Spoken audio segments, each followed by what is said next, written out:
buenos días a todos, sean bienvenidos a este tercer tema del diplomado en Tecnoagro sobre la producción de hortalizas. En este tema en particular estaremos abordando sobre la nutrición y fertilización de las hortalizas. Entonces ahí tenemos las actividades más importantes que realizamos en el cultivo: tutorado, control de malezas, control de plagas, el riego, el raleo en algunos casos, el aporque, quitar brotes, pero hay algo que hasta está en rojo, vean, aplicar abono.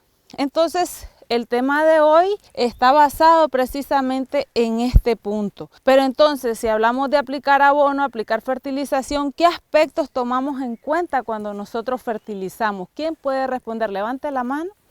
Ok, gracias. Se puede decir que el clima, porque si está en un ambiente muy húmedo, no se puede fertilizar mucho.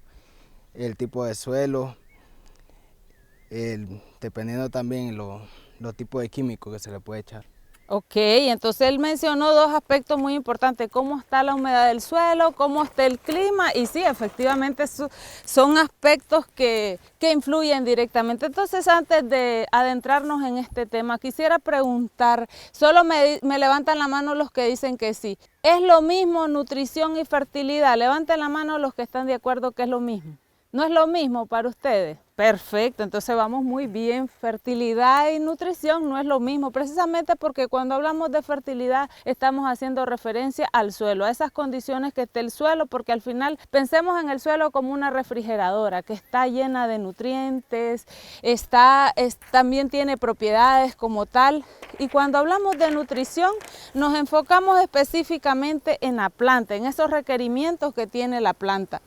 Y entonces, ya hablando de nutrición, es importante saber cuáles son los nutrientes esenciales. Cuando nosotros hablamos de nutrientes esenciales, son todos aquellos que cumplen una función muy importante en la planta. Como hemos venido abordando en otros encuentros, siempre manejamos que los elementos esenciales son el nitrógeno, el fósforo y el potasio, pero en realidad son 17 los elementos esenciales, y partimos entonces ya con los conocimientos previos que ahora los más importantes son el carbono, el hidrógeno y el oxígeno, pero que decíamos que no nos preocupamos muchas veces porque esto los provee el ambiente, a través del viento, a través del agua, pero están todos los demás.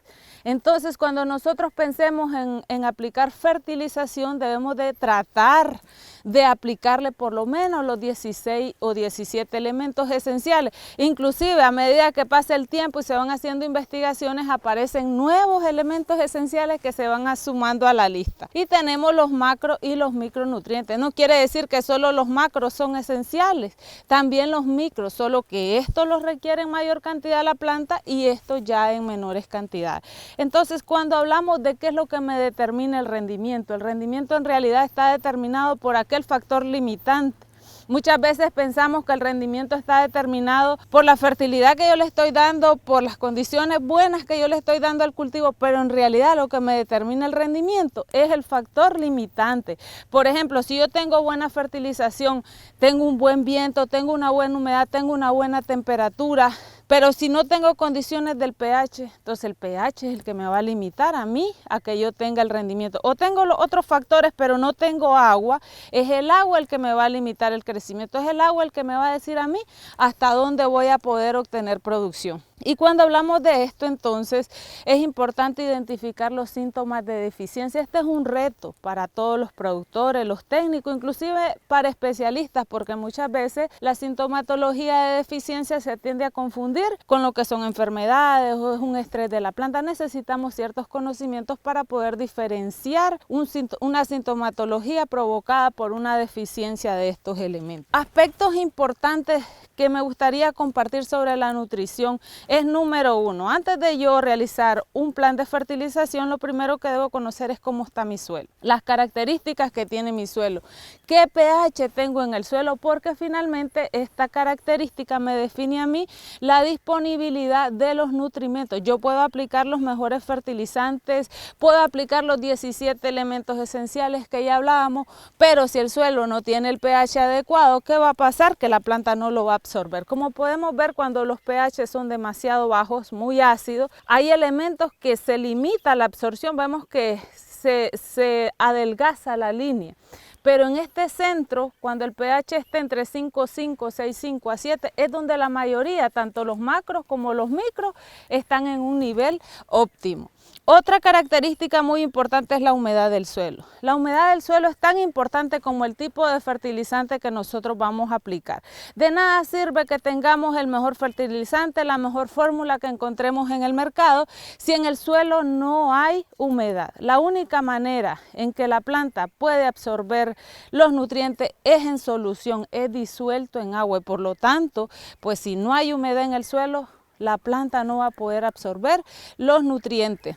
¿Cómo la planta toma los nutrientes? Pues uno es por intersección radical, es decir, la planta debe de crecer hasta donde esté el nutriente. Y la otra forma es el flujo de masa, es decir, en el agua suben estos nutrientes mediante la corriente transpiratoria para moverse en toda la planta. Si no hay humedad, entonces se afecta no solamente el proceso de absorción, sino otros procesos fisiológicos como estos que se mencionan acá. Otro factor muy importante también es la temperatura del suelo y del ambiente, porque si hay una elevada temperatura, ¿sobre qué va a repercutir? Que haya mayor transpiración y por lo tanto haya mayor absorción de nutrientes. Si la temperatura está muy baja, entonces se reduce la transpiración y también con ello se reduce el arrastre de los nutrientes, hasta dentro de ciertos límites, porque tampoco es que queremos que haya una elevada y excesiva transpiración o muy poca transpiración. Y como vemos acá también hay muchos nutrientes que son sensibles a la temperatura. Por ejemplo, si la temperatura está muy baja o muy alta, vemos que estos nutrientes se ven limitados en su absorción, como el cobre, el molibdeno, el magnesio, el manganeso. Y a temperaturas bajas, estos elementos como el fósforo son muy sensibles a la absorción. Y ahora, otra cosa muy importante a considerar es el método de aplicación. ¿Dónde vamos a aplicar el fertilizante? ¿Al suelo o lo vamos a hacer vía foliar? Entonces, además de considerar las condiciones, yo debo de considerar la fuente que estoy utilizando. ¿Sabían ustedes, por ejemplo, que en dependencia de la fuente de fertilizante que yo utilice, puedo influir directamente sobre el pH del suelo? Y muchas veces no lo consideramos. ¿Por qué? Porque si yo ya tengo un pH alcalino en el suelo y vengo y aplico, por ejemplo, cal, ¿qué es lo que voy a hacer? Cal agrícola como fuente de calcio, que muchas veces la utilizamos, voy a elevar el pH. O si yo ya tengo condiciones de un pH muy bajo y vengo y aplico urea, que es un fertilizante amoniacal, pues esta me va a bajar más el pH todavía. Entonces, a veces estamos usando diferentes fuentes y ni siquiera sabemos las inferencias que tiene sobre las condiciones del suelo. Que debemos cubrir el fertilizante, esta es otra práctica importante, porque muchas veces tiramos el fertilizante a la orilla en el surco y no lo tapamos. Muchos fertilizantes, por ejemplo, los amoniacales, los sulfatos de amonio, la urea, que es común la utilización, se volatiliza con alta temperatura o al estar expuesta. Si no está tapada, se volatiliza. Entonces de nada sirve que la estemos aplicando si esa se va a ir al ambiente, no la va a aprovechar la planta. Entonces es importante cubrir los fertilizantes que se aplican al suelo. Y cuando hablamos de fertilización foliar, debemos de estar claros de un punto. Las fertilizaciones foliares son únicamente complementarias. No podemos basar o suplir todos los requerimientos que la planta tiene de macro y de micro solo con la fertilización foliar, y generalmente es complementaria y se aplica para suplir microelementos que a veces es difícil conseguir fuentes edáficas en el mercado de microelementos. Entonces lo suplementamos con fertilización foliar, porque con esto hacemos correcciones rápidas. Nosotros miramos que tenemos una deficiencia de hierro, corremos y aplicamos un foliar, o inclusive la deficiencia de calcio cuando nos encontramos ante el problema de la pudrición apical, ¿verdad? Entonces, los fertilizantes foliares y también los edáficos se recomienda que se apliquen en horas de la mañana para evitar estas pérdidas de volatilización o porque se van degradando con las temperaturas. ¿Dónde aplicarlo? Esto es algo muy importante cuando hablamos de fertilización foliar. ¿Por qué debemos de considerar dónde lo vamos a aplicar? Precisamente porque por dónde entran los fertilizantes foliar. Un error muy común es pensar que entran por los por los estomas, cuando no es así. El fertilizante foliar entra por unos canales cuticulares que están ubicados alrededor de los estomas, es decir, sí tiene cierta relación con los estomas, pero no entran directamente a través de los estomas. Entonces es importante considerar la ubicación de los estomas en las especies que nosotros estamos evaluando. ¿Por qué? Porque hay especies, por ejemplo el chiltoma, que estamos viendo el día de hoy, que tienen sus estomas tanto en la parte de arriba como de abajo de la hoja. Pero hay especies, por ejemplo la lechuga, que no tiene nada de estomas en la parte superior, solo las tiene abajo. Entonces, ¿de qué sirve si yo hago una aplicación de foliar superficial? No la va a aprovechar. Y aunque el chiltoma, el tomate tengan estomas tanto en la parte de arriba como en la de abajo, predominan mayormente en en vez de la hoja o en la parte de abajo que les he venido diciendo. Entonces, lo correcto es tratar de dirigir las aplicaciones hacia esas partes donde puede penetrar fácilmente el producto. Sin dejar de mencionar que cuando apliquemos fertilización foliar debemos de acompañarnos de productos como adherentes, dispersantes, humectantes, que ayudan a eficientar el aprovechamiento de estos fertilizantes foliares. Miramos aquí un ejemplo de una hoja. Cuando cae una gota, esta hoja, al ser cerosa, pues esta gota fácilmente se puede deslizar y no la va a absorber la hoja. Pero si nosotros nos apropiamos de estos tipos de productos como dispersantes, adherentes, pues lo que va a hacer es que esta gota se disperse y se aproveche mejor. ¿Qué aspectos pudiéramos considerar para que se mejore la nutrición? Hablando de que hoy en día ya se está retomando esto de que es importante la fertilización con carbono, porque les decía, muchas veces no le prestábamos atención al carbono como un elemento importante porque lo provee el viento, pero que cuando estamos bajo este tipo de estructuras protegidas, donde muchas veces la entrada de viento es un poco limitada, sí es importante considerar, porque si no entra viento, no entra tampoco el carbono ni el oxígeno.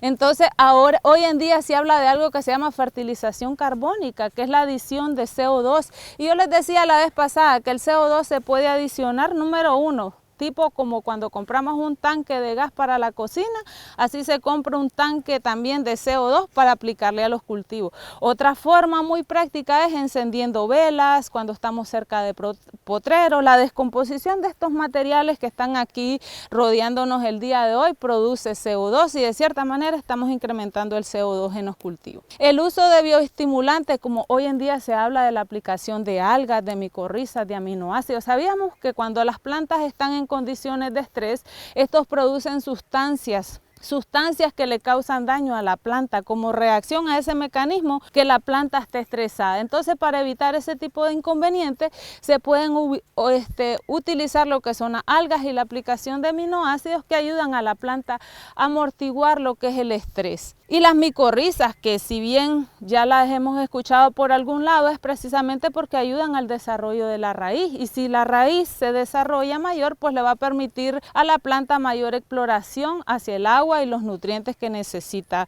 conseguir. Otro aspecto muy importante es el asocio de cultivos. ¿Sabían, hablando y retomando anteriormente lo que les dije del pH, que si el pH no está adecuado, limita la disponibilidad de algunos nutrientes? Uno de ellos es el hierro y el calcio. Si tenemos pH es alcalino, por ejemplo, el hierro, el calcio muchas veces no está disponible para la planta o no está en una forma disponible para la planta. Pero existen especies, por ejemplo, la gramínea, el maíz, el sorgo, que tienen la capacidad de liberar unas sustancias que se llaman fitosideróforo. El fitosideróforo es un agente quelatante. No sé si cuando hemos comprado algún producto le dice, este es quelato de hierro. ¿Qué significa que sea un quelato de hierro? Pues que el hierro como elemento está atrapado en esta sustancia y no anda reaccionando con el pH y la planta lo puede tomar fácilmente. Entonces, si estamos en un pH alcalino en la cual el hierro y el calcio no lo puede tomar, la gramínea tiene la capacidad de liberar este compuesto quelatante que agarra el calcio y se lo pone a la planta para que ella lo pueda tomar fácilmente. Que si no estuviera esta sustancia sería imposible que la planta tome esos elementos. Entonces vemos también la importancia del asocio de cultivo y conocer qué especies tienen esta capacidad. Entonces, para corregir, cuando nosotros tenemos deficiencia y queremos corregirla, entonces, ¿qué debemos de considerar? Tipo de suelo. O sea, a veces yo puedo tener el fertilizante, pero la planta no lo está tomando. ¿Por qué? Es por el pH. porque no había humedad en el suelo, por ejemplo, por el tipo de suelo que yo tengo, porque no estoy aplicando correctamente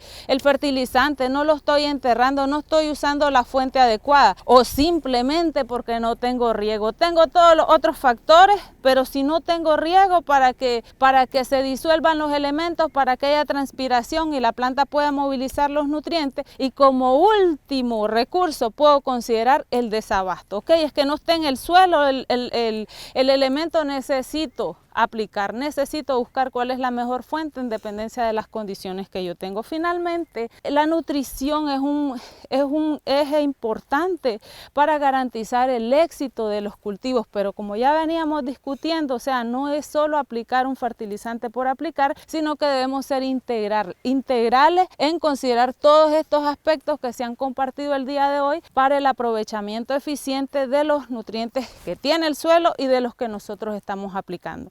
Muchas gracias.